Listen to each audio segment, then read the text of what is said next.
My, oh my, ladies and gentlemen, welcome into the show. This is the Farzy Show. My name is Mark Farzetta.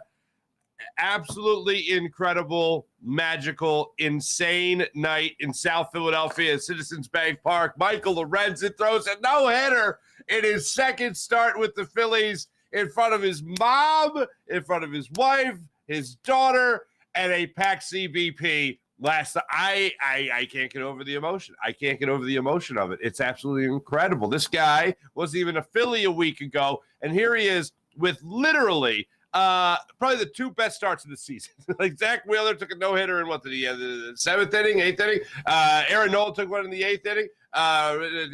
Jonathan Sanchez had one for 5 innings. The bellyache, and they took him out. I'm still wrapping my head around how incredible last night was. And doing the post-game show last night on Jacob Media, doing Fighting's post-game, it was like easy to ride that wave of emotion, and then it all hits you after the fact of like how great Michael Lorenzen pitched last night. Like obviously the no-hitter is incredible, but if you watch him throughout the game, there was just such a smooth delivery to his performance last night. And as I'm watching him, one thing really jumped out at me. He was having guys flail. Like they look lost whenever he threw the changeup. If that changeup even hinted at being in the strike zone, guys were well out in front of it. And I don't remember that from his first start. I remember his fastball being located well. I remember his slider being a good pitch for him. But I don't remember much about the changeup. And sure enough, and we'll let you hear from him after the game if there's anything different he did in the start. The changeup, he changed his grip on the changeup. He said him and Caleb Cotham, the Phillies pitching coach, were working on a new grip from 2019, I think he said he had. And he went out there and he was throwing that today. That's what worked so well for him.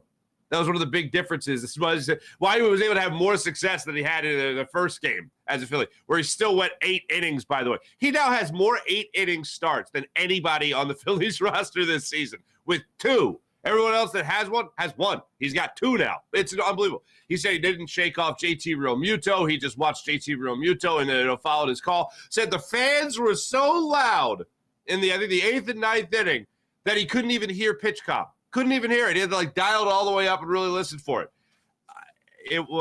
Everything about last night's game was magical.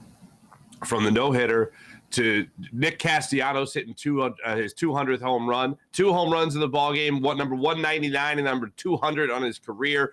Oh, my goodness. Weston Wilson hitting a home run in his first major league at bat with his family on hand. His dad's getting all teary-eyed. It was beautiful. It was just incredible. If you were down there, you're one of the luckiest fans ever, man. If you were at Citizens Bank Park last night for that game, that was magic. And I think about this guy's journey, Michael Lorenzen's journey, pushing himself to become a starter again, getting that opportunity, becoming a starter or being a starter with the Tigers, and then the Phillies making that trade. And bringing him in here to Philadelphia is exactly what they needed. They needed a guy that could get innings for him, good quality innings. And every team needs that. Every starting staff needs that. But I think this team in particular, with the amount of innings and pitches that Zach Wheeler and Aaron Nola logged last year, and that's not an excuse, it's just a reality, they needed somebody to come in here and be able to give them some rest. And Michael Lorenzen to come in here and give these guys 6 days between starts. And now what's going to amount for him to be 8 days between starts with days off, as Rob Thompson pointed out after the game, is something that this team is going to be forever grateful for, I think, because it's certainly going to help them with their playoff push. And before we really break down what went on in last night's game, take a look at this. If you don't think Michael Lorenzen has helped this ball club, he's here for a week, and the Phillies lead the wild card now. What? 2 wins, 2 starts, 2 wins, 2 great performances, 1 historic performance. Phillies 3.5 games up in the wild card. Giants 2.5 games up in a spot. Marlins moved into the 3rd spot. Cubs and Reds are a half game out. Diamondbacks 2.5 games out. That's what they're at right now in the standings. But if you didn't know something special was happening last night, here's the way it played out for me. Yesterday, all right, was my daughter's 4th birthday. All right, little Toots, Emanuela Matalutz. She's 4 years old. So she'll forever have a no-hitter on her birthday, and I will forever remember Michael Lorenzen's no-hitter on her birthday. And I'm telling you right now, after the game, I got done doing the post-game show. I went up to my daughter and I said, "Sweetheart, you had a." She doesn't really follow anything with baseball. If I have it on, she wants to watch something else, obviously, but whatever. That's why you have two TVs. Anyway, I tell her this. I was like, Michael Lorenzen threw a no-hitter on your birthday, and she has no idea what that means. And I just said, that's a really great thing, sweetheart. And she just had this huge smile and she gave me a hug. She had no idea what I was talking about, but it just made her happy, right? So that's an incredible thing. But I'm watching this game. So we have people over the house for her birthday and everything. And I'm sitting in the other room, sitting in our den where I have my desk set up and my computer and everything. I'm taking my notes through the whole game, right? And my dad's sitting in the room with me, which is rare, right? To watch a game with my dad. And my father-in-law's here as well. They're both sitting on the sofa next to me, and they're watching the game. And my father-in-law came in around the 5th, 6th inning, just at the end of the inning, and he goes, "Oh, so you guys have a no-hitter going, huh?" He's a Cleveland Guardians fan. "Oh, you guys have a no-hitter going," and I'm like, "What?" No, it didn't even dawn on me that there was a no-hitter in the process. So I look at him, I'm like, "Oh my God, yeah, there's no hits, but he has walked 4, And I'm like, oh, I guess there is a no-hitter going. And at that point, Castellanos had already hit 2 home runs. Weston Wilson has already hit his first home run in his first major league bat. So offense for me was the lead story. And I'm like, oh, wow, how about this? Good for Michael Lorenzen. This is great. Oh, good for him, And I'm like, oh, it's only the 5th or 6th inning. Rob Thompson's going to pull him. I think going into that 7th inning, he had 74 pitches. And going into the 6th inning, he had 74 pitches. And I'm like, oh, he's not going to get a no-hitter. 74 pitches, 6th inning. He's going to get pulled in the 8th inning. Rob Thompson's not going to give him that opportunity. He might get that Christopher Sanchez bellyache and might have to go out of the game. Well, he didn't, and he's not Christopher Sanchez. If there was one guy to throw a no-hitter with 124 pitches like Michael Lorenzen on the Phillies staff, I would say it was Zach Wheeler, maybe? No. That Michael Lorenzen guy. Because he's built for distance, man. He is built for distance. I told you guys when he was first acquired by the Phillies, I was like, wait, hold on a second. Michael Lorenzen, why do I know him as a relief pitcher for the Cincinnati Reds. When his father died some years ago and he came back from the bereavement list, he hit a 3-run home run in that game, his first game back from mourning the loss of his father. I remember him as a relief pitcher with the crazy huge Popeye right arm and that little olive oil left arm. That's the way I remember the guy. The guy does, he does lift weights. He's a strong dude. He's a freak athlete. One of the first things Brandon Marsh said about him when they acquired him was, he's my old teammate with the Angels. He is really strong. I hope he hugs me and picks me up when I see him, So he's known for his strength. And then, wouldn't you know it, Rob Thompson, after the game, when he was addressing the media, talked about the conversation he had with Michael Lorenzen right before, I think it was the 7th inning. Well, here's Topper explaining how the conversation went to leave him in there for 124 pitches. After the 7th, I went down the tunnel and I asked him, how are you doing? And he said, because he was at 100 pitches after the 7th. And he said, I'm good. And I asked him, are you strong? And he said, I'm strong. I'm good. I said, all right, I'm giving you 20 pitches. And that's it. So I said, you better get quick outs. And he did. He said, I will. And he did. So it was great. Fantastic moment. Great game. Him and JT just linked up perfectly. It was just a great night. One of the things he said after his first start as a Philly, Michael Lorenzen said that he had done his homework on JT Realmuto, and he talked to guys around the league. He talked to his new teammates in Philadelphia, and they're like, "Oh no, JT knows what he's doing, so you might want to listen to him." And sure enough, he said after the game he didn't think he shook off JT Realmuto once in the game, and he said if he did, it was an accident. It was an accidental shake off. I don't know, but that conversation right there is where I think so much great baseball gets lost. And you know what? I understand and I appreciate and respect that Rob Thompson is thinking about the bigger picture in a lot of starts. I wish it was more than what we've experienced so far with the Phillies this year, but he's always thinking about health. And he's trying to think of the player's health and career. It's going to be an interesting situation that the Phillies have here. 124 pitches for a starting pitcher when it's like you rarely ever see him get to 100 these days. And it's going to be an interesting thing to see how he fares after this. Rob Thompson, as I mentioned earlier, did say that there's going to be a long time in between starts for Michael Lorenzen. So he's going to go right into recovery. Okay. But if anybody on this staff, I think, can handle that workload, that pitch count, it's Michael Lorenzen. And he continued to say that he did feel strong. And if anybody feels strong, I think it's Michael Lorenzen that's going to feel strong. Absolutely fantastic moment. I was having an argument in my office in my den there with my dad and my father-in-law a little bit about whether or not he was going to be allowed to go back out there. And I'm sure everyone in the same situation that I was in, I'm sure every Phillies fan watching the game was having that same conversation in the stands. Oh, will Rob Thompson let him go out for the 8th? Will he let him go out there for the 9th? Will he let him go over 100 pitches and all that stuff? And he absolutely did. 7th inning, like he said, he was at 100 pitches, and he said, you got 20. He ended up giving him 24 more, get a fish and outs. You know what? Get a fish and outs. How about this? He goes out there for the 7th inning. He faces Ruiz, gets him to ground out to first. Great play by Bryce Harper. It was a 2-pitch at bat, by the way. Ruiz hits a ground ball, a little bit of a bullet there to first base, and Bryce knocked it down, kept it in front of him, and was able to make the play there at first to Lorenzen for the 3-1 putout. And then Alou strikes out on a changeup. How about that? And then Vargas grounds out to second. Another quick inning for him. You go into that 8th inning. Rutherford, a 3-pitch at bat. Call a 3-pitch at bat before he lined out to center field. And Abrams, a 5-pitch at bat in the 8th inning. So he certainly earned that 9th inning. And he said when he came, first off, I'll shut up for a second here. Listen to this. This is when he came out for the 9th inning. Michael Lorenzen was asked about it after the game. Here's what he said. Yeah. No hitters on the line. That was the coolest moment of my baseball career, going out there for the 9th. That was definitely, just walking out of the dugout and hearing the fans go wild. It gave me the chills and gave me that boost of energy that I needed for sure.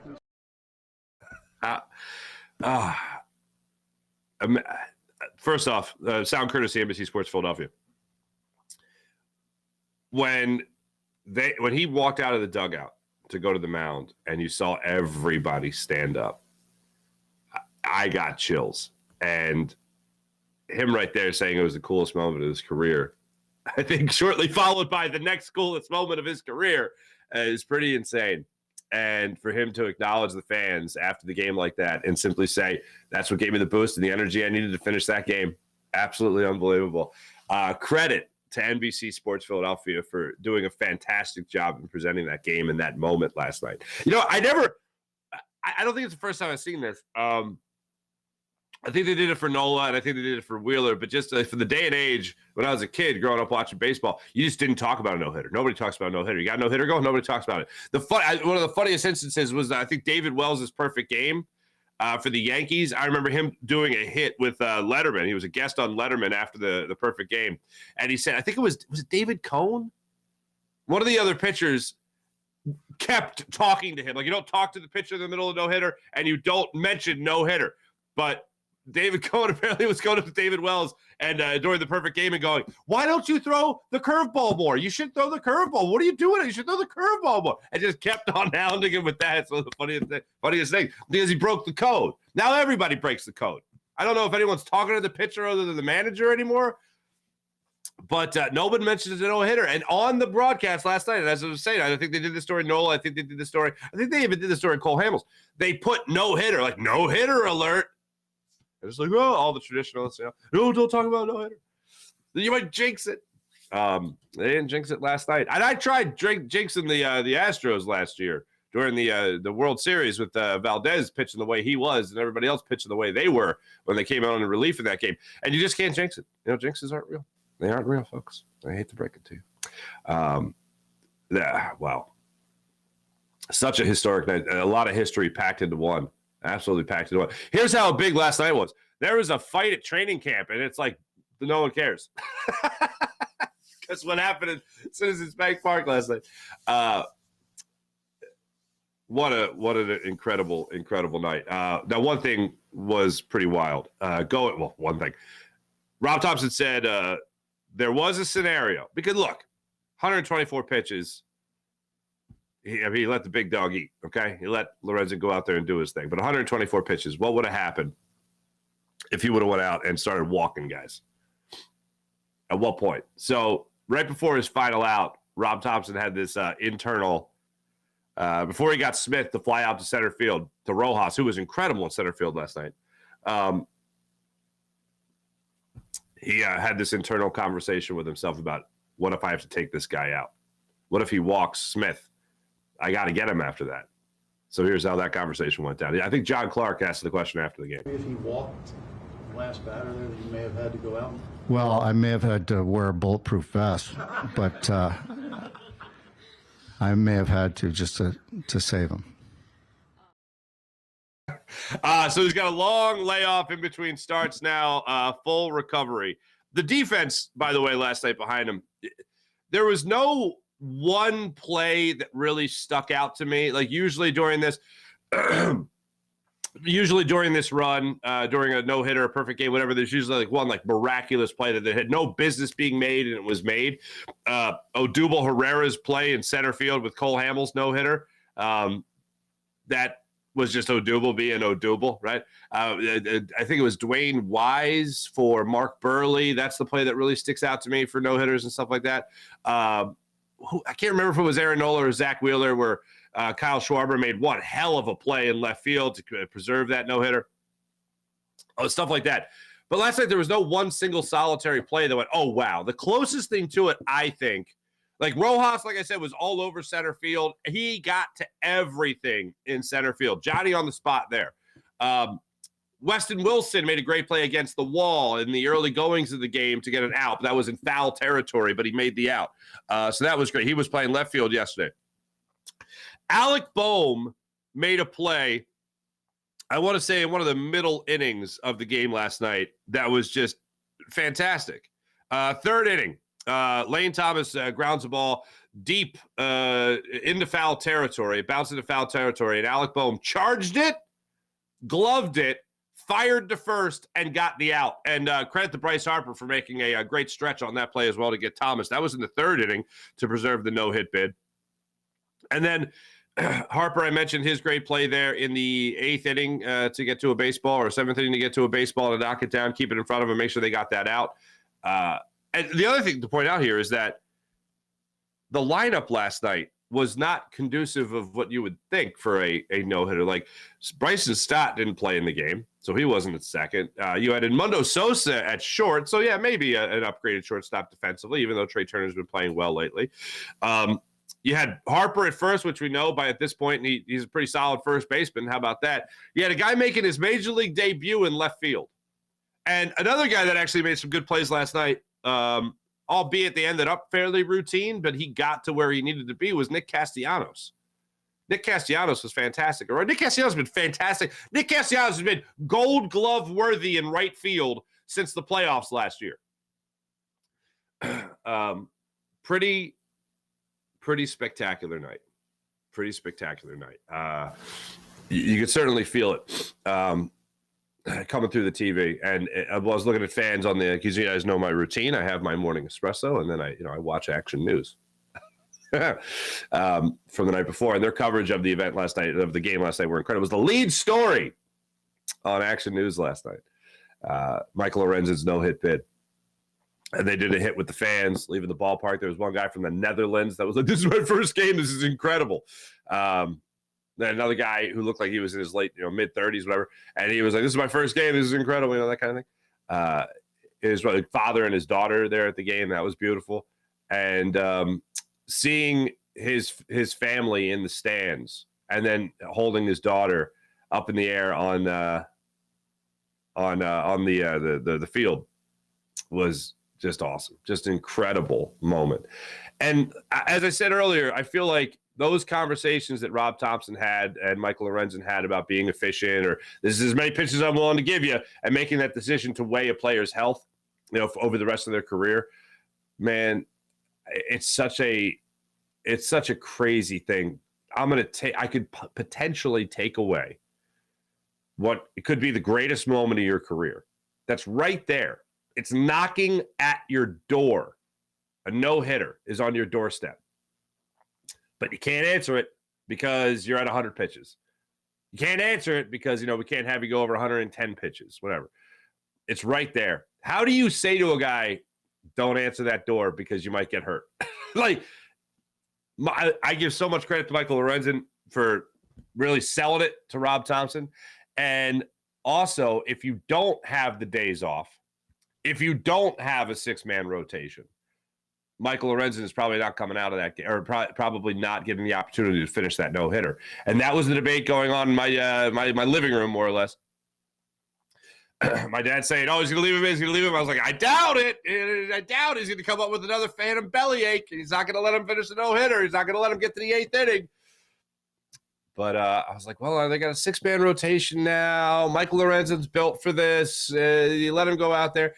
And I remember looking at his pitch counts from the season when he went into the 8th inning for the Phillies against the Marlins earlier in the week, or last week, I should say.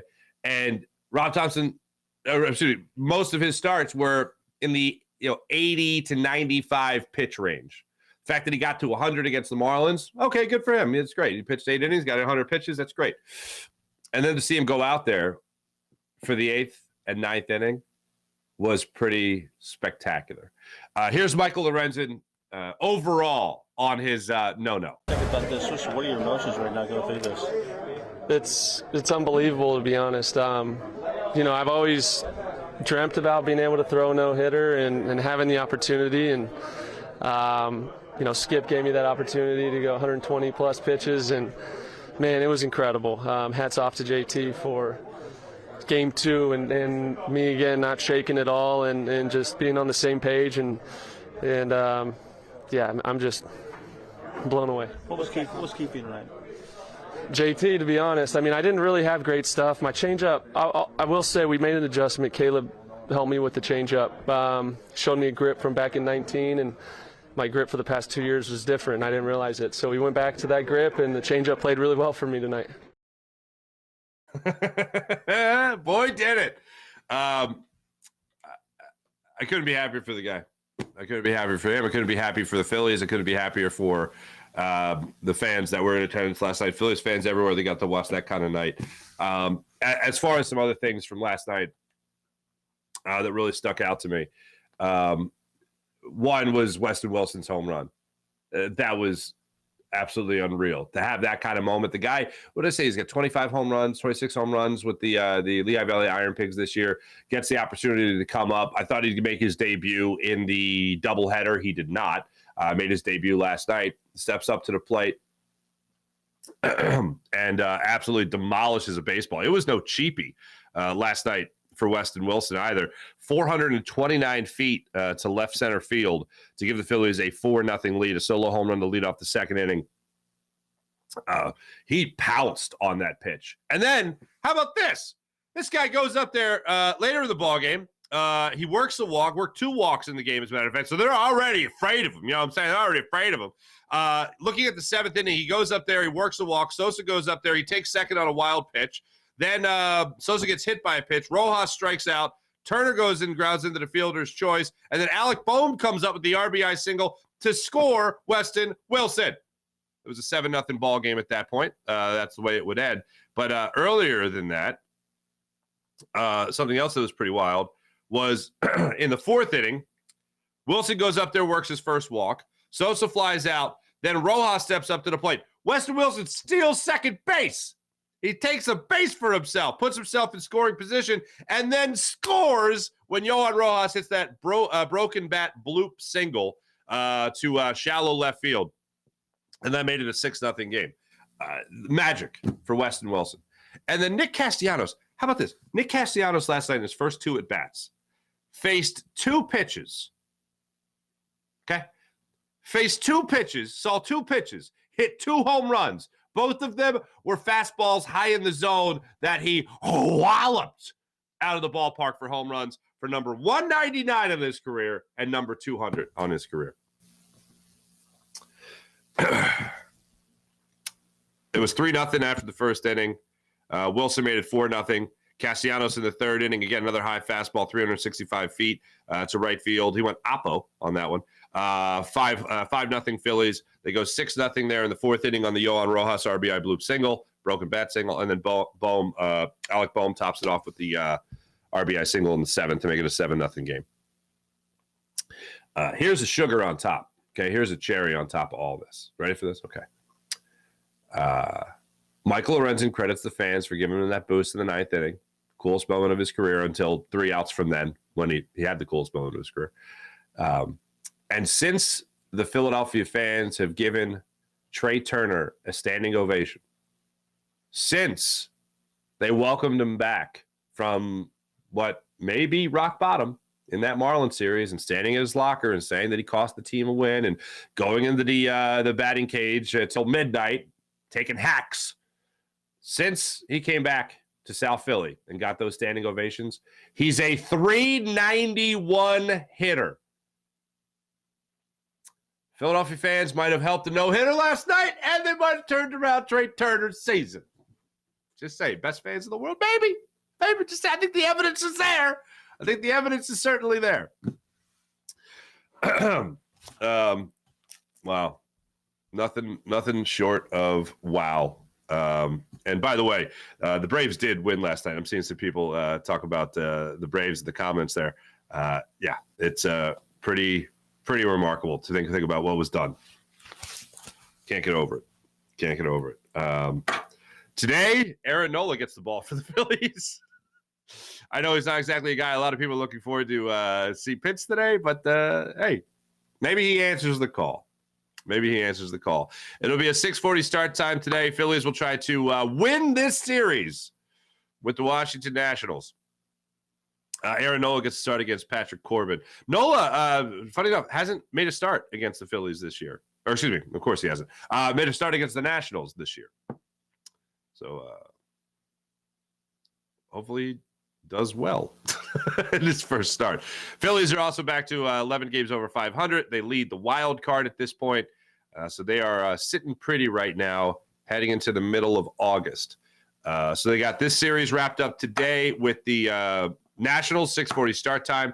Nola versus Patrick Corbin, the veteran lefty. Then they had a 3-game series at home against the Twins. And then they go to visit Toronto for 2 games, and then they visit the Nationals for 2. They got the Nationals in Washington for 2, and then they got 1 back in Philly. That's weird. That's got to be some makeup I'm forgetting. And then the Phillies bring in the San Francisco Giants, who, of course, they're neck and neck right now atop the wild card, with the Phillies having a little bit of an edge right there. The Angels have helped the Phillies the last 2 nights, beating the San Francisco Giants 7-5 and then 4-1 last night. So that is a very, very nice thing. Let's talk training camp. All right, moving on from baseball. We've covered all there is to cover when it comes to the Phillies and what they had going on yesterday. Absolutely fantastic for Philadelphia. Looking at my notes from training camp yesterday. Derek Barnett, I always forget he exists, but he exists, and he's going to be playing for the Eagles this year. Realistic expectations. Here's how I was reminded Derek Barnett exists, okay? He got in a fight yesterday with Landon Dickerson. He got in a fight with Landon Dickerson. Apparently, it was a blindside block by Landon Dickerson. Derek Barnett took exception to it, coming off the ACL. Maybe something you don't do to a teammate, the way it played out. I'll be hosting Birds 365 today. I'll be in for Jody McDonald. John McMullen, who was on the scene, saw everything play out at Lincoln Financial Field yesterday. He'll give us all the details on it. But from what it sounds like, from John's description, from reading his article on SI.com, it looks like what had happened was Landon Dickerson threw a blindside block that Derek Barnett did not like and said, "Come on, man," something to that effect. And then they started pushing and shoving a little bit. But Landon Dickerson just kind of stood there and just kind of took it. And that was that. And then other parties jumped in and broke up the fight, if you want to call it that, the tussle, if you want to call it that. So that's what went down yesterday. I don't have a lot of expectations for Derek Barnett. I know some people are really, hey, look, I'm not rooting against the guy. I'm not betting on the guy. Let's put it that way. Like, I want him to do well. Like, I don't understand people who are like, he sucks, he'll do nothing. Like, I hope he fails, whatever. Like, why would you want anyone that plays for your team to fail? Like, I don't want that. Like, I want the guy to do well. I want the guy to go out there and, oh, yeah, totally, we're the first round pick, right? I understand, he fell on the football in the Super Bowl, right place, right time, made the play. He did what he was supposed to do, did what he had to do, did it. So we all know that. Other than that, what is going on? What have the Eagles gotten out of this guy to this point? Not a lot. So when I talk about realistic expectations with him, realistic expectation for me is he's a rotational defensive end. Yes, he makes the team, and he's in the rotation. He's not taking snaps away from anybody. When you have a guy like Brandon Graham, who I think has flourished, when he's just able to go pedal to the metal the entire time, when he's able to just activate that high motor for every single snap that he's out there, that leads to a lot of success. Over the last couple of years, that's what it's led to. That's why I think he had to wait so long to see his first double-digit sack season. And the Eagles, as we all know, love to rotate their defensive ends. So he's got a role on this team. I'm just not expecting him to flourish with this team. I don't know if flourish is going to be in the lexicon of Derek Barnett's career when it's all said and done. But my expectation is he is a good rotational player. I hope he doesn't take a lot of offside calls. I hope he, nothing like that, illegal hits or whatever. I hope that's not part of the vernacular as his season goes on. But yeah, I was reminded, and I have to be reminded that he's still here after last year, only playing a handful of games because of the ACL, or week 1 with the ACL tear, I think it was early in the season. I know that, really early in the season. So I don't have a lot of expectations. Don't have a lot of expectations with Derek Barnett. Something else that I found fascinating.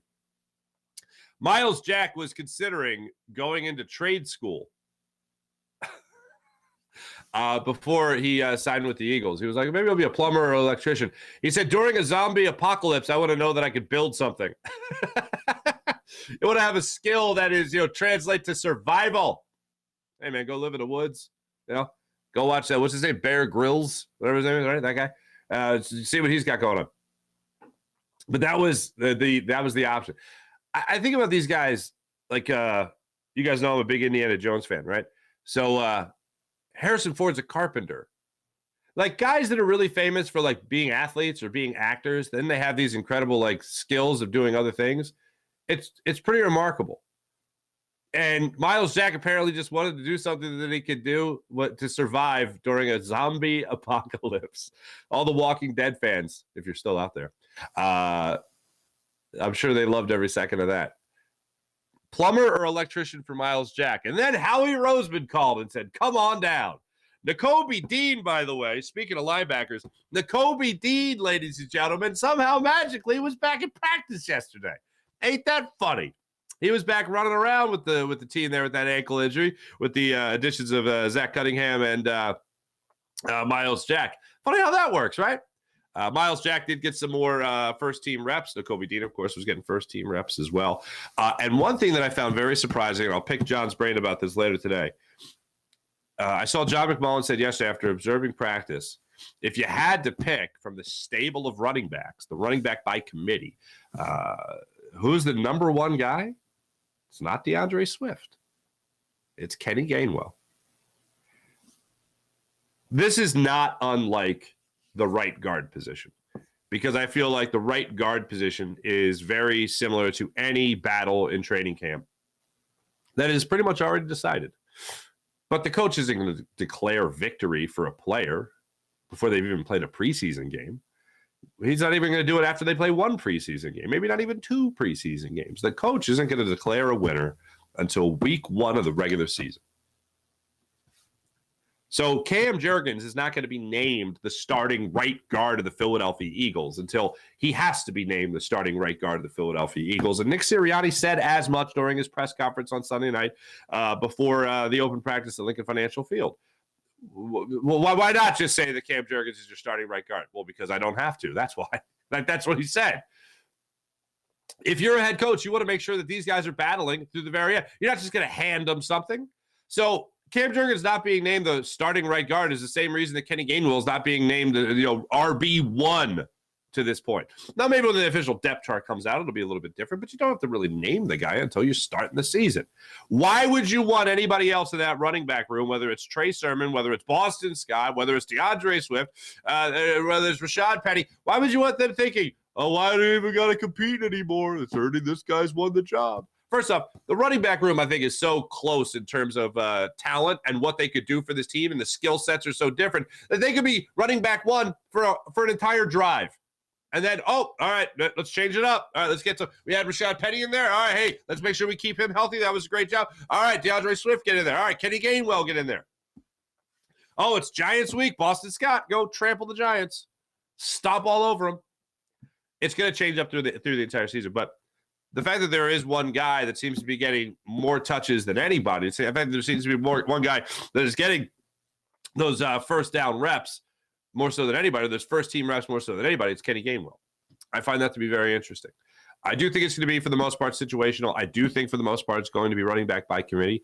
But if you need to get a big play at any moment, Kenny Gainwell seems to be the guy that they're going to be leaning on. Look forward to getting a little bit more information about that.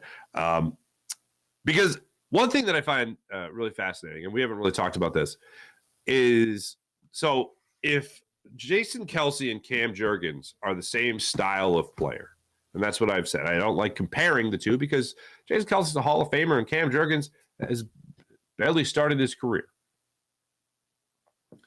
If they're the same style of player, meaning they could get off the line of scrimmage, they got that quickness to their game, they also have that speed to their game. If you watch highlights of Cam Jurgens, you know how quick this guy is. And you also add in the factor that the idea that Jason Kelce helped scout Cam Jurgens. I mean, in more or less words, it's like, this guy reminds me of me, so bring him here, you know? Just imagine for a second here that you have not just one, but two Jason Kelces busting off the line of scrimmage to get downfield to make blocks on a screen. Just imagine that for a second. And I know I'm the guy that's very skeptical about the screen game. I think the Eagles the last couple of years have hinted at bringing it back, and then we've gotten excited that we're going to see a 63-yard screen catch by Kenny Gainwell and taking it to the house against Washington like we used to see all the time with Brian Westbrook. I've tried to temper my expectations to that. But having this offensive line assembled the way it is, with Cam Jurgens being at the right guard spot, that makes me think that the screen game could be part of this offense the way it used to be. Because why wouldn't you want to use that?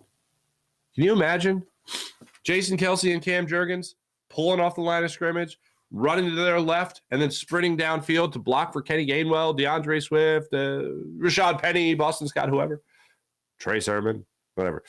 Can you imagine that? That's pretty dangerous. That sounds pretty dangerous for any defense. So I know you look at the stable of running backs and you think, okay, well, they got two guys that can really catch the football well out of the backfield in Gainwell and Swift. All right, hopefully that's enough. Well, how about this? What if I add the wrinkle of Cam Jurgens and Jason Kelce running off the line of scrimmage? That's pretty spectacular. If I'm a defender, I don't want to look up and see two Jason Kelces running down the field. One is enough to deal with. Two? No, thank you. No, thank you. So that's something that we can follow through the rest of training camp. And I want to see just if it's at all used in the preseason. Because you're going to see Cam Jurgens a little bit. You're going to see him get his feet wet at the right guard spot. You're going to see Tyler Steen, of course, play the right guard spot as well in the first preseason game. You won't see Kobe Dean. You won't see really a lot of the starters, as we all know by now. But I look forward to seeing some of them get out there and just get their feet wet. Jalen Carter, obviously, being one of them. Want to see Jordan Davis out there as well. I do want to see the linebacking core, but you're not going to see Nakobe Dean coming off the injury. I'd be shocked as all get out if you saw him Saturday night against the Ravens. So a lot going on there with the Eagles, as one would assume. Let's get into our chat check and see how you guys are doing today. After last night's absolutely historic game. Let's start it off on the Jacob Media YouTube channel, see what you guys got going on. I got Jason A. Lorenzen was incredible.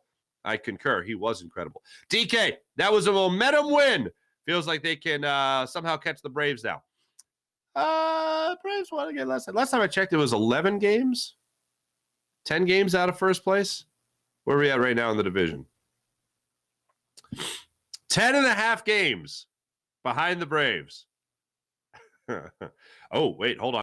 The Phillies have won 7 of the last 10, and the Braves have only won 6. So here's the thing. I don't want first place. I want the Braves to take the division. It makes it so much better and sweeter when they choke in the playoffs, when they win yet another division. It makes it so much better and sweeter when they're like the best team in baseball, one of the best teams in baseball throughout the season, and then they choke in the playoffs. There's just something, there's a sweetness to it. It's so beautiful like that. Let the Braves have the division and then kick the rest of the playoffs. That seems to be more fun. That seems to be a better way to go about it, I guess. Where was I? Here I am. Yes, this is it. Philly born and raised. What's going on? Giants lost. Yes, the San Francisco Giants lost. Feeling like Jason 18. What's up? Feeling really, really good about the Phillies this year. Last year in the World Series, our pitching was the issue. I agree. Except for that time the Phillies got no hit. That sucked. Couldn't keep up with the Houston Astros pitching. No, you couldn't. It was really rough. Wheeler blew a lead, obviously. Nola blew a lead a couple of times. Man, that game 5. Was it game 5? Yeah. Game 4. It felt like the Phillies were going to win when they were just going bananas. And Bryce Harper hit that home run, and I think Rhys Hoskins hit a home run. That was absolutely insane. Oh, God. All right, on the Farzy Show page now, what's going on, guys? Nice to see you. What do you guys have going on today? Everybody's excited about the no-hitter, obviously. Sean Kilrain, good morning. How about Mike Lorenzen picking up a second pitcher, 125 years, to pitch a no-hitter at home? Wait, what? Wow. Now, hold on a minute. How about Mike Lorenzen becoming the second pitcher in 125 years to pitch a no-hitter at home? Really? I thought Dallas Keuchel was home. David Wells, I mentioned, was home. David Cohn was home. Hamels was on the road. Roy Halladay's was on the road. Those are the playoffs. So I don't even know if they count those. Roy Halladay's no-hitter in the playoffs was at home. Huh. I gotta look that up. Sean Kilrain, I love that Rojas having a catching clinic in center field. Looks so smooth, too. He is, man, this is a true story. Watching the game 2 nights ago, the first game of the doubleheader where we made that slammed in the angled wall in center field. And I'm watching him out there in the field, and it does look effortless. And whenever I see an outfielder that makes things look so effortless, I think of Bobby Abreu. All right, because Bobby Abreu was a pretty good right fielder. He actually won a Gold Glove somehow. But I don't think they still have this, but ESPN used to keep something called a zone rating, which was basically an arbitrary way to see if guys were getting the baseballs that they should catch. And, of course, Bobby Abreu wouldn't slam into the wall to make a catch. He was afraid of the wall, right? So I'm watching Rojas. And if he had a zone rating, it would be like 100 because he gets to everything. And I'm watching him in center field, and he kind of does that gallop, that like prance to get to a baseball where you're like, is he hustling? Can he see the baseball?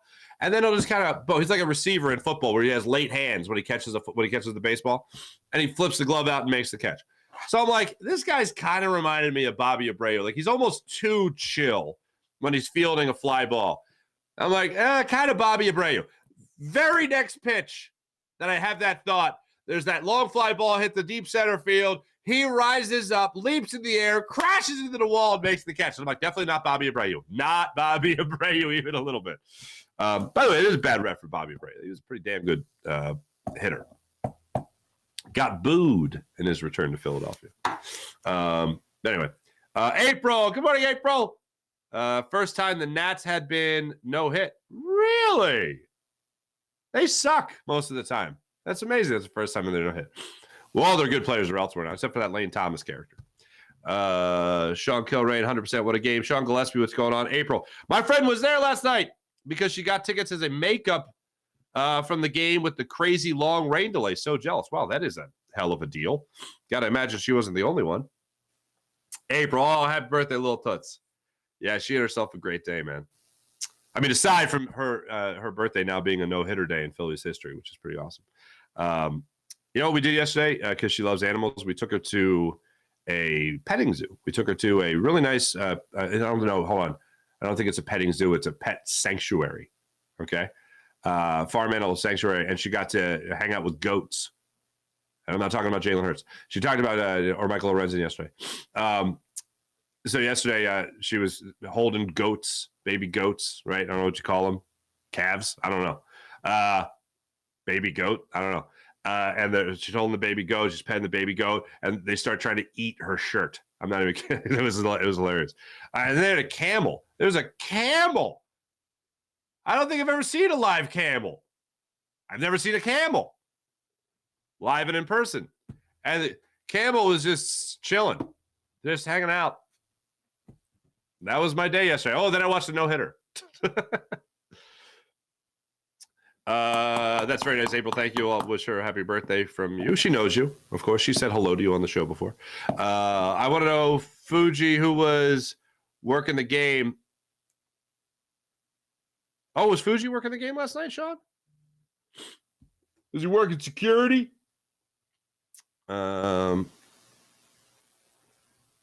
Phillies fans have had some great press this week. Oh, they certainly have. The birthday thing was fine. That's very nice. Thank you, Sean. Thank you, Sean Kilrain. Sean Gillespie, if Topper had pulled Lorenzen.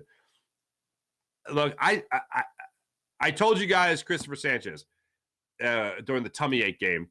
5 innings, no hit performance. He had a good amount of pitches. He had allowed 5 base runners, hit 3 guys, walked 2. He wasn't getting a no hitter, and Rob Thompson said as much after the game. Like, look, he wasn't getting a no hitter. He wasn't pitching well. So he wasn't going to last to pitch a no-hitter anyway, maybe a combined no-hitter. But I said during that fiasco, this is the way baseball is. I was telling my dad last night during the game, I was like, Dad, this is what they do in baseball right now. I don't like it, but this is what they do. They're going to pull him. They're not going to pull him. They can't pull him. I'm like, oh, they're probably going to pull him. And Pops was right. Give credit to Joe. Lorenzen is going to be rocking red, white, and blue Van cleats. You watch, Farzy. Gotta love that he's wearing Vans that are skating kicks. Love it. Apparently, they're going to the Hall of Fame. Them Vans spikes, they are pretty awesome. I must admit, I'm not a Vans guy, but I respect the Vans game. And that's exactly it, Sean. I can't wear. I was never a skater. I got no sense of balance. So I can't stand on a skateboard, let alone try to actually ride a skateboard, right? So, like, I can't wear Vans, man. I feel like the word they used in my day was poser. You're a poser, right?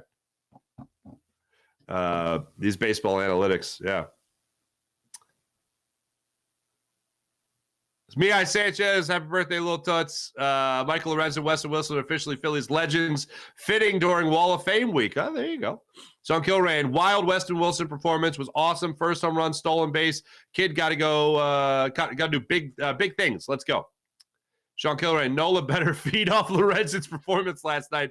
All I had to say is prove us wrong. Cross my fingers for that. We Philly fans are passionate, and we stand by you even if we lose. If you put in the work consistently, ignore the lazy national media. Sean Gillespie, couldn't agree more.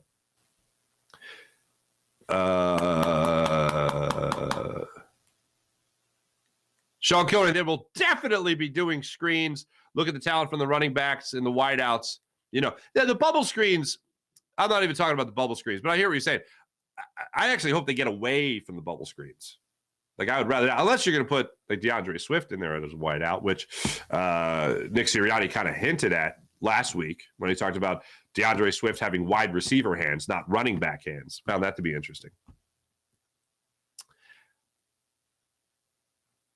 Philly Ready Poppy, what's going on? Ding, ding, ding, ring the bell. Red October. Sean Kilrain, it's the Elmwood Zoo, Farzy. It was not the Elmwood Zoo. When my wife said that she booked the sanctuary, right? She was like, "Oh, it's the thing. It's not far from us." And I was like, "Oh, the Elmwood Zoo," and she's like, "Oh no, it's not the Elmwood Zoo. They got like giraffes and stuff there, from what I understand. I've never been there, but this place is pretty cool. This place was pretty cool. I was hanging out with goats. There's a couple pigs running around. I mentioned the camels. There's some chickens, some roosters. There was a cow. They had a cow just hanging out. That was my day. What a day. Where is it? Oh, April. If she likes cats, there's a cat cafe in Doylestown now. You should take her. I'm good. My wife will take her, maybe. The cat cafe. I've been to a cat cafe. I used to live down the street from a cat cafe.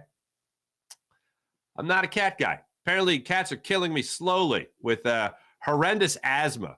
If you guys aren't aware of that, yeah. I don't feel like I have bad asthma, but the doctors, when I go in for like the pulmonary test and all that stuff, they treat me like some sort of freak.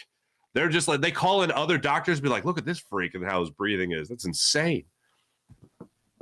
Whatever it is, if you're familiar with the asthma test, they tell you if you score between 0 and 50, that's generally okay. Like higher end of to closest to 50 is the worst, or is bad. Okay.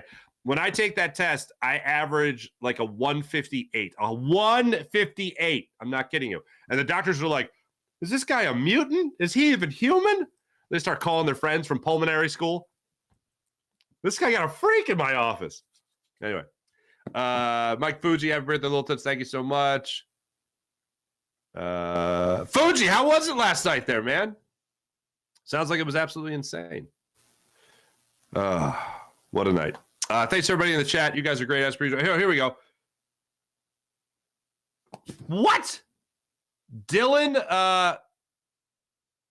Canepa or Canepa from Boise, Idaho. I got some family out in Boise, Idaho. Nice to see you.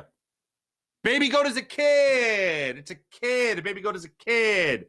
Thank you, MTG Diagnosis. Game 3. Thank you, Jason. Oh, they did count the playoffs. Okay, fair enough. Thanks, everybody in the chat. You guys are great, as per usual. I will be thinking about last night for a very long time. The shout-out to the fans that Michael Lorenzen gave, not shaking off JT Realmuto, the no-hitter, 124 pitches for the no-hitter. I got to go back and look at Zach Wheeler's pitch count, but 124 pitches feels like the highest pitch count in quite some time for a Phillies starting pitcher, or a starting pitcher. I want to say Zach Wheeler got to like 131 2 years ago, maybe. I don't know. But yeah, we'll go through the whole thing. But absolutely magical night. No hitter for Michael Lorenzen. Nick Castellanos, 2 home runs to get to 200. Weston Wilson, his first career at bat, is his first career home run. And the Phillies fans just coming out, man. Just absolutely partying. What a day. What a day. Thanks for watching. Thanks for listening. You guys are great as per usual. Jim Heidenpru's program did a wonderful job as per usual. I'll be back with you guys coming up in a little less than an hour. I'll be on with Birds 365 on the Jacob Media YouTube channel. I'll be hanging out with my man John McMullen for the first half hour. Then Bill Colarulo will be on the show as well for the next 90 minutes. So the last 90 minutes of that show. We'll also welcome at 9:20 Mike Gill of the ESPN 97.3 of South Jersey. He'll be on to talk Birds with us as well. Then tonight, I'll be back with you guys for another Fightin's post-game show on the Jacob Media YouTube channel as well. Thanks, everybody. You guys are fantastic. My name is Mark Farzetta. This is the Farzy Show. Make sure you like, subscribe, and all that fun stuff. Be back with you guys in just a little bit. See ya.